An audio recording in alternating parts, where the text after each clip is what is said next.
A 10 kVA 400 bar 200 volt single phase transformer with 10% impedance draws a steady short circuit line current of 250 ampere is the right answer. Given the ratings of the transformer 10 kVA 400 bar 200 volt, the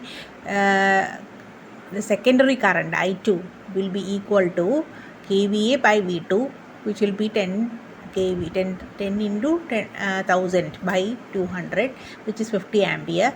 The transformation ratio V1 by V2 is 2. Percentage impedance is 10%. So the drop at rated load will be 10 by 100 into 200, which is 20 volt. And internal impedance will be dropped by current. So 20 by 50, 0.4 ohms. Under short circuit conditions, the short circuit current will be V2 by Z. So V2 is 200 by 0.4, which is 500 ampere. Primary short circuit current will be ISC by K, which is 500 by 2, 250 ampere.